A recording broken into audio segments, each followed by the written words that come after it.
Hey guys, welcome to another exciting episode of Creeps, Creatures, and Haunts. Oh my. Yeah. In today's episode, we are going to talk about cryptids. Are you ready to talk about cryptids, Kim? Sure. Okay, let's talk about them. We both chose two. We haven't discussed it previously or anything really like that. So, we're going to talk about cryptids for a little while. Hopefully you guys enjoy us talking about cryptids. Before we begin, make sure you like, subscribe. If you're watching the video, make sure you subscribe and give us a rating. If you're listening to us on any of the podcast things, it helps us out a lot. It would be cool. Check out our Patreon too if you want to give us your money, because we don't really make any money, so it would be cool if you would give us it. Okay. We're not begging. It's fine. Maybe if we just sob for a while, so the 30 people that watch us will. 30? Whoa! Hey, that's a lot. Sometimes I thought it was like 4. Sometimes it gets to 30. I honestly think it's just like 3 of them, and they just keep watching. Yeah, maybe our dedicated fans. But no, that's okay. But yeah, what do you got over there? Give me something here. Okay, you can talk about so I decided to do 2 that were Ohio-based ones. So the first one I'm going to do is called the Frogman of Loveland, Ohio. It's cute. Yeah. So basically this is a humanoid frog creature that stands on its hind legs. They're only about like 3.5, 4 feet tall. The first encounter that anybody had ever had with this thing was in May of 1955. A traveling salesman saw 3 of these frog-like creatures on the side of the road. He described them as 3.5 feet tall, leathered skin, webbed hands and feet, bulging eyes, and wide mouths. He stared at him for quite a while before one of them actually finally noticed him. And apparently it waved a wand at him and caused sparks to fly in the sky. They disappeared or leaped into the river that was down below and left the smell of alfalfa and almonds. I was going to say almonds, but that doesn't sound right. Almonds. So they're like little wizard frogs? I guess, because he said they had a wand, and they went woo, and like sparks and alfalfa. I don't know. Then again, in March of 1972, there was 2 instances. The first one was a police officer was traveling down the road. The frogman ran out in front of the car and jumped into the river. They were like on like a bridge or something. 2 weeks later, another police officer was driving down the same area. He saw on the side of the road what he thought was roadkill. Went over to it, and the frogman jumped at him, and then leaped under a guardrail. The officer actually shot it, put it in his trunk, and took it back to the station. And he claims that it was just a giant iguana. Well, and they're like, it's just an iguana, whatever. Even though it like was on 2 legs and stuff like that. Which I thought was weird. I'm like, what? And there really wasn't much until the most recent sighting was in August of 2016 when 2 people were hunting Pokemon. Oh, yeah, okay. Oh, yeah, 2016. Wow, man. Yeah, they were playing Pokemon Go. That was 5 years ago now? And they actually saw a huge fucking Pokemon. They saw the Frogman. They didn't really get to, like, approach it. It kind of just leaped away. Leap, like you do. As you do when you're a frogman, yeah. Oh, right. Here's a little tidbit. There is a musical that is themed around the Frogman of Loveland, Ohio. It's called Hot Damn! It's the Loveland Frog. Yeah, and it's a bluegrass.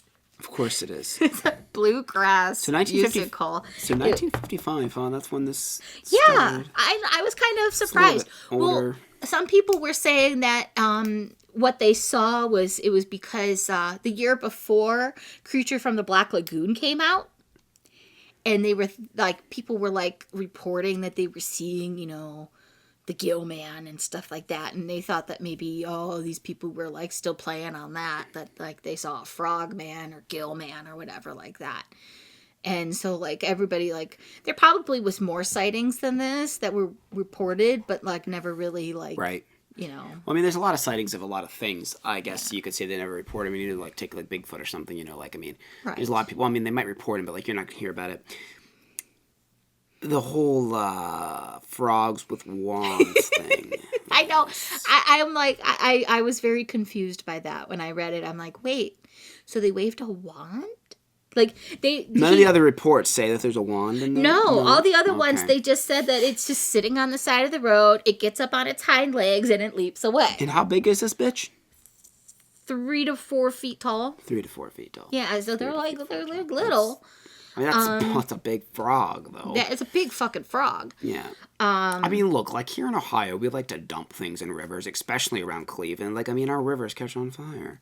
So, I mean, like, it's not out of the realm of possibility that a chemical dump and little froggies, they're maybe having a frog time, jumping around, and like they got some chemicals in them, and well, they became mutant frogs. And they grew. Teenage mutant ninja frogs. Yeah, I mean, let's be honest. Like, that makes a lot more sense than a turtle. Turtles are slow. How are they going to do ninjutsu? Frogs, I mean, they're jumping around. They're doing fast stuff. Sense. Yeah, it would make more sense. When did Teenage Mutant Ninja Turtles come out? Before the 55? No. Before the 50s? Maybe this was the inspiration. Well, yeah. I think. Oh, yeah, it wouldn't be before 50s. That would be a real long time. I don't even know if we had. Yeah, that didn't make sense. Yeah, maybe that was the inspiration. I wonder if the Teenage Mutant Ninja Turtles are like, oh, mutant frogs. Well, let's be turtles, because turtles look cooler, but frogs make more sense. I'm just saying, they make more sense. They're more agile. They can do ninjutsu better. Yeah. Is that all you got on mutant Harry Potter frogs? Yeah, that's what I got for the Harry Potter frogs. Okay. So my wizard. You're a wizard, Harry Frogger. You got the jokes. Snorts. I got dad jokes all day. Yeah. So my first one is, I wanted to do a popular one that I have liked, and this one's going to be a minute. It's the Jersey. It is the Jersey Devil. Because I found it interesting when really starting to look, and this is basically off Wikipedia is what I'm reading this from, but I looked at multiple sites, and it's basically all the same thing, because Wikipedia tends to be just a compilation of information from around the web. Yeah. And it's all basically instantly royalty free, which is nice about Wikipedia. But, yeah, there's some interesting stuff here. So I will just, if you don't know the Jersey Devil, it's basically a winged, bat donkey-looking motherfucker that flies around Jersey. Like, that's what he does, and he just looks weird. And like you do. Does stuff. Yeah. Also known as the Leeds Devil, it's a legendary creature said to inhabit the Pine Barrens of South Jersey.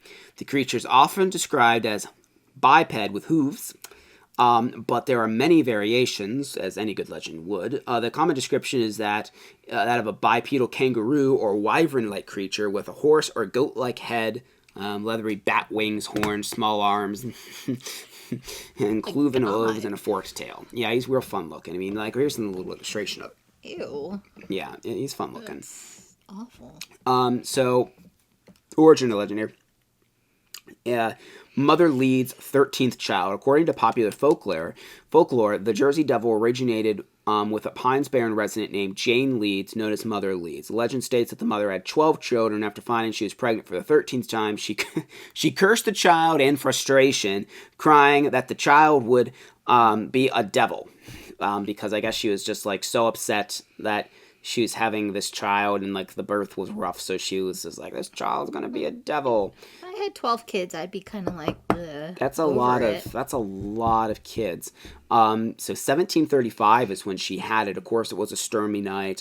Friends gathered around her.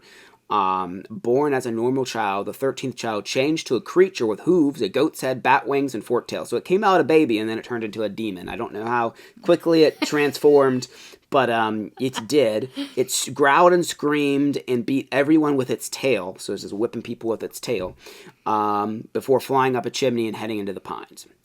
Some versions of the tale, the mother leads was supposedly a witch, of course, and the child's father was the devil himself. Some versions of the legend also state that there was subsequently an attempt by local clergyman to exorcise the creature from the Pine Barrens. So that's kind of like the origin there of the Jersey Devil.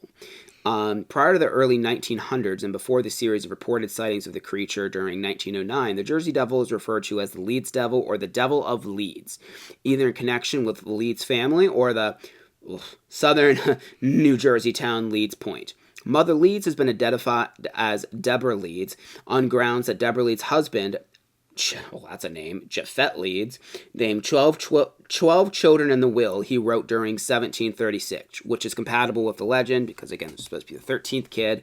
Apparently, or last, once you have a devil baby, you stop popping them out because you're like, I don't want any more to grow hooves and whip us with its tail. That's not cool. And do whatever devils do. Brian Regal, historian of science at Keene University, theorizes that the story of Mother Leeds, rather than being based on a single historical person, originated from colonial southern New Jersey religio-political disputes that became the subject of folklore and gossip among the local population. According to Regal, folk legends concerning these historical disputes evolved through the years and ultimately resulted in the modern popular legend of the Jersey Devil in the early 20th century. Regal contends that colonial-era political intrigue involving early New Jersey politicians Benjamin Franklin and Franklin's rival almanac publisher Daniel Leeds, 1651 to 1720, resulted in the Leeds family being described as monsters, and it was Daniel Leeds' negative description as the Leeds Devil rather than any actual creature that created the later legend of the Jersey Devil. So basically, it goes on and on and on. But essentially, Benjamin Franklin and this guy kind of had a feud. And basically rushing to, publish, the almanacs or whatever first. And Benjamin Franklin, I guess, started referring to this guy as a devil. And this guy was writing stuff against, Quaker beliefs and stuff. And so they kind of ostracized him. And they sort of created this legend that he was, a Satan worshiper and that he was the devil himself and all of this kind of stuff, which is kind of what eventually sort of turned itself into this. In fact, in the Poor Richard's Almanac, I think it's called, right? He basically said that he was, one of the things Leeds believed in doing astrology and stuff like that, and they mocked him, so Benjamin Franklin made fun of him, basically saying that astrology, she said that he was going to die in the coming months. Leeds was very mad about this because he was like, hey, it's not cool to be telling people I'm dead, and so they took it a step further and basically said that he was dead all along just to make fun of him, and that it was his ghost that was writing all of these things. Yeah, basically just Benjamin Franklin bullying this guy. Wow. Yeah, and, and that kind of just essentially... Ben Franklin was an asshole. Right, and then it goes on to this, too. This is kind of funny, too, which might be the origins of the look of this creature. During 1728, Titan Leeds began to include the Leeds family crest on the mastheads of his almanacs that he was printing. The Leeds family crest depicted a wyvern, a bat-winged, dragon-like legendary creature that stands upright with two clawed feet. Regal notes, and again, this is the guy writing the articles, that the wyvern on the Leeds family crest is reminiscent of the popular description of the Jersey Devil. The illusion of the family crest on Leeds almanacs may have further contributed to the Leeds family's poor reputation among locals and possibly influenced the popular description of the Leeds Devil, or Jersey Devil, as we call it now. The fearsome appearance of the crest wyvern and the increasing animosity amongst local South Jersey residents towards royalty, aristocracy and nobility with whom families' crests were associated may have helped facilitate the legend of the Leeds Devil and the association of the Leeds family within devils and monsters. So it's kind of interesting to me how, like, this little tiny fragment of truth kind of spirals throughout the years. I mean, this is in the 1700s. Yeah. And it's still something that ghost hunters and paranormal, well, not ghost hunters, I guess. Probably ghost hunters as well, but, you know. Paranormal investigators, cryptozoologists. Yeah. Still kind of believe and look to towards this day. Yeah. But yeah, that's what I got in the Jersey Devil. Wow. What else you got over there? I know you got one more for me, and I got one more as well, but... Yeah, so I decided to do another Ohio legend. It's actually Ohio, Michigan, and Connecticut that this is known in. It's called the Melon heads. Basically, they're small humans with big heads. And they like to crawl out of places and attack people. Yeah. You see my theming. Like, I tend to, like, pick a lot of, like, little creatures and stuff. I don't know. It's a thing. So, there's different legends. The legend in Michigan is that these were actually children from a local insane asylum with hydrocephalus, which is, like, basically, like, the swelling of the head. You see a lot of, dogs with this. It's kind of weird. Yeah, they have like these giant heads. Basically, these children, after being physically and emotionally abused, became feral and were released into the forest surrounding the asylum. Because, you know, that's the best thing to do when somebody's attacking you. And let them loose. Just be like, here you go. Be free. Bye. Be free, weird-headed demon children. Be free into the woods and the wild, yes. Right. They also called them wobbleheads. God. I know, that's awful. Some versions of this legend say that the children devised a plan to escape and kill the doctor that abused them. Fair. Fair. It is said that the children had no place to hide the body, so they cut it up in small pieces which they hid around the mansion. Rumors exist that teenagers who had broken into the mansion, which there's like a mansion that was near this asylum called Felt Mansion. Really hope it was made out of felt. I doubt that. I'm sure it's probably a real place, too. Yeah. Let's look that up. Rumor exists that teenagers who had broken into the mansion saw ghosts of the children and claimed to see shadows of the doctor's murder through the light coming from the open door. There was actually a movie from 2011 that this was based on. In Ohio, they are mostly associated with Kirtland, Ohio. Mm-hmm. Again, orphans or children that were under the watch of a mysterious Dr. Crow, also known as Dr. Melonhead. That's awful. He would do unusual experiments on the children who developed large, hairless heads and malformed bodies. Again, they had the hydrocephalus, and the doctor would inject them with more fluid into their brains because why not? Where do people... Why? Ooh. The children killed the doctor, burned the orphanage, retreated to the forest, and feed on babies. Of course they do. What? Why? I don't know. They Who feed comes on up babies. with these, like, legends and stuff? I don't know. It's, again, another movie based on the Ohio legend was done in 2010 called Legend of the Melonheads. Well, I'm sure these are big budget ones, right? Oh, yeah, I'm sure. That's why we've heard of them all. And then lastly, they are known to be in Southwest Connecticut. And this one is, let's see, criminally insane that burned down in 1960, which resulted in the death of all the staff and most of the patients, with about 10 to 20 inmates unaccounted for, who supposedly had survived and escaped to the woods. Legend states that the melonhead's appearance is the result of them having resorted to cannibalism in order to survive the harsh winters of the region and to inbreeding, which in turn caused them to develop hydrocephalus. I've never heard of that as being a symptom of inbreeding, but okay, sure. I mean, when you inbreed enough, you get all kinds of fun things. Okay, so this one is the second variation of the Connecticut one, is that the Melonheads were descendants of a colonial era family who were banished after accusations of witchcraft were made against them, causing them to retreat to the woods. The appearance of the Melonheads resulted from inbreeding. They preyed on humans who wandered into their territory.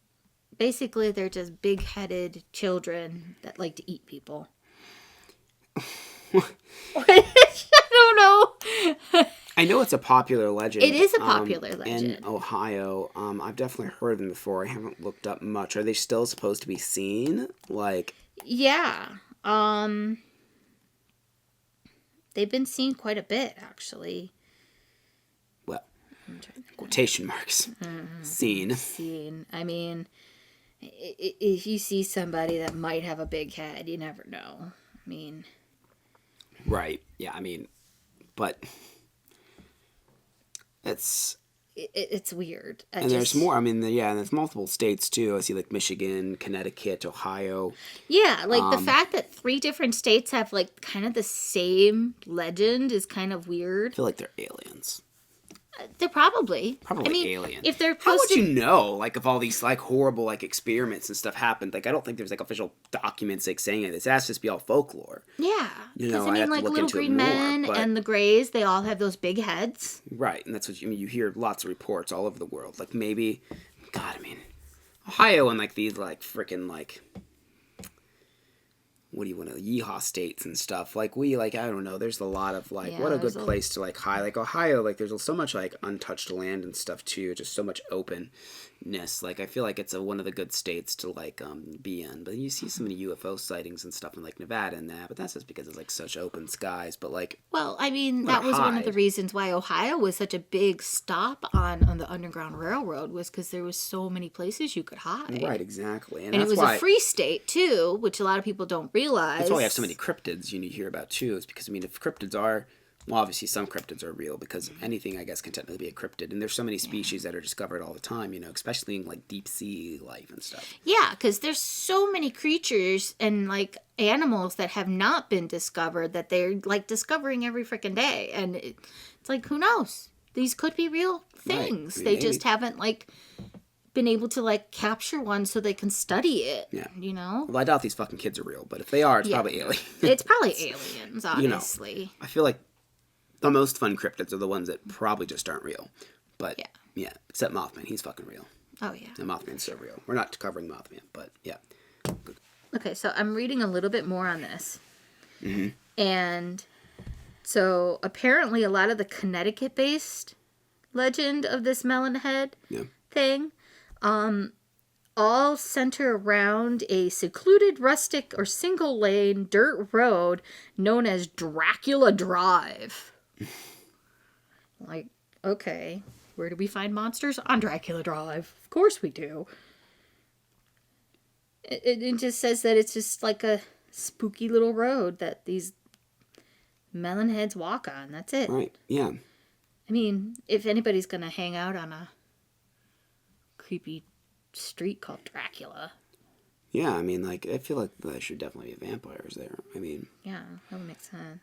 Maybe they drink blood, too. They eat babies, so, they must like blood. Oh, yeah, it could be. Some way.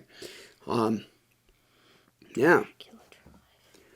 So, mine, it's going to be fun. It's going to start off a little silly, and then it's going to get dark. Yeah. Buckle up. Now, what I'm going to talk about, it's called the Popelic Monster.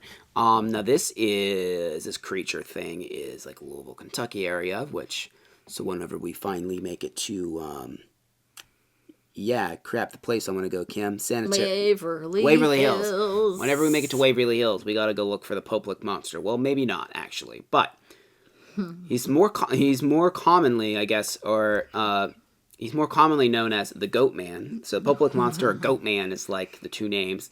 He's a legendary part man, part goat, and part sheep creature reported to live beneath the railroad trestle bridge over Poplick Creek in the Fisherville neighborhood of Louisville, Kentucky. Numerous urban legends exist about the creature's origins and the method it employs to claim its victims. According to some accounts, the creature uses either hypnosis or voice mimicry to lure trespassers into the trestle to meet their death before an oncoming train. Other stories claim the monster jumps down from the trestles onto the roofs of cars passing beneath it. Yet other legends tell that it attacks its victims with a blood-stained axe. That's right. Like, how wildly different is that? He goes from using hypnosis to just axe murdering you. Like, that's a legends.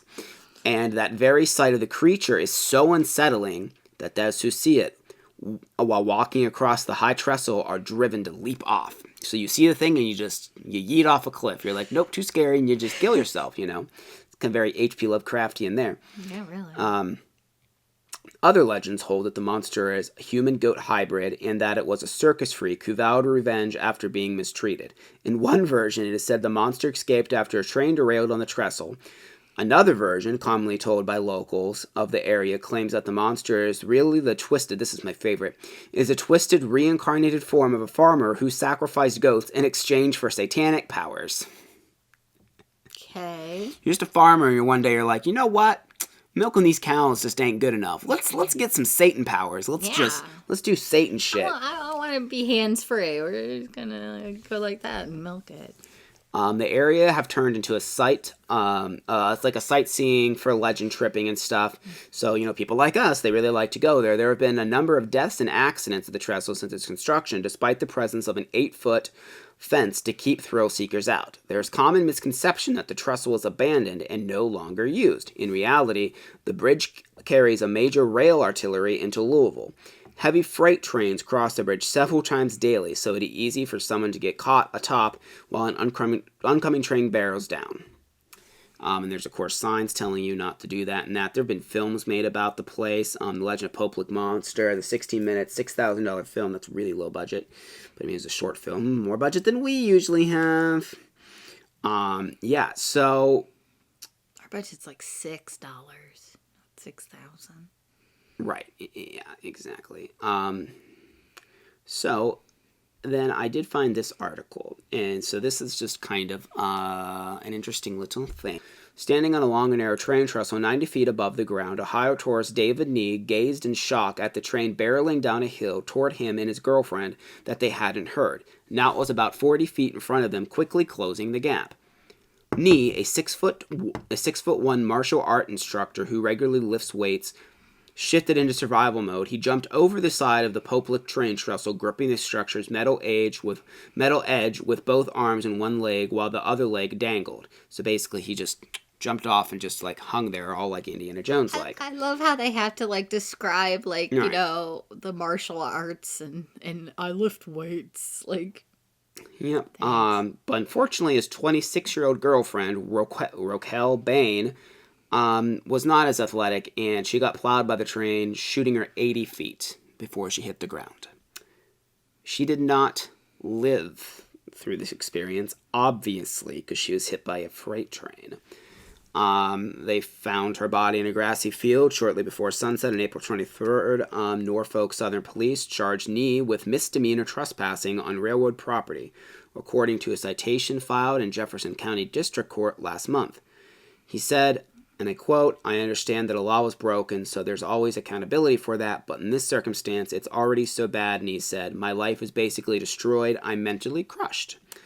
And it basically goes on to say that he has post-traumatic stress disorder, and that he's obviously depressed and stuff like that. And yeah, basically they were at Waverly Hills Sanatorium, and they decided to go there for some fun, and they climbed over the fence and all of that, and yeah, they got by train. So yeah, basically, don't trespass. Yeah, don't trespass, and don't do stupid shit. Yeah, don't go on active don't go on a bridge with an active train. Yeah. Because you might get hit by the train and you might die. Yeah. You know, and I just thought that this was interesting, mainly because there are a lot of places like this that people will flock to and go to that are dangerous, and people do die, and you don't really hear about it. And a lot of times, like, the things that happen at these places are way scarier than a goat man that was once a farmer that turned satanic, or, you know, I mean, like, if that actually existed, I guess it'd be very frightening. But, you know, if you're going to go out and do this stuff, don't be an idiot. Yeah. You know? Yeah. Be careful. Yeah. Don't trespass. Go with somebody. Don't go by yourself. Because if something happens to you, how are you going to get help? I mean, yeah, you have cell phones, but sometimes you can't get cell service in certain areas. Right. Or it could fall out of your pocket. It could break. Something like that. Just take precautions. Be careful. Don't be stupid. Yeah, exactly. Go and explore, but also be respectful when you explore the places. Please. Don't spray paint everything. Don't destroy things, you know. If you are someone that does that, you are the person that ruins it for everyone that does want to do it respectfully. Yes. That's why we can't have nice things. Yeah, that's why we can't have nice things, because of other people. Yeah. That's why we like to ghost hunt. Because the ghosts, well, they pretty much never talk back to us. It'd be nice if they did. Be nice they do occasionally. You know, occasionally they touch a cat toy and we get all excited. And we're like, oh, look, ghosts. Doesn't take much to get a ghost hunter excited. But, yes. So, yeah. That's the thing we talk about a lot, I guess, is just be respectful. Don't be a creep. And by being respectful and being awesome and not being a creep, that also means that you should like and subscribe. Yes. Like the video, subscribe to the YouTube channel. Make sure you give us a good review. And again, subscribe to whatever podcast of your choice. We try and upload a new one every Friday, almost every Friday. And we do a lot of stuff on the YouTube channel. We do vlogs and food unboxing, food reviews, reviews of haunted houses, eventually reviews of escape rooms. Unless you're listening to this in the future, then maybe there's already reviews of escape rooms and we do it already. But, yeah, if you're interested in all of that and you are just listening to the podcast, make sure you do check out the YouTube channel as well. And if you're watching it on YouTube, you know, it'd be nice to also subscribe to the podcast because you don't have to really watch us in video form, so you can just kind of enjoy it on your commute. But, yeah, that being said, thank you guys very much for listening and or watching, and we will see you guys in the next. Bye.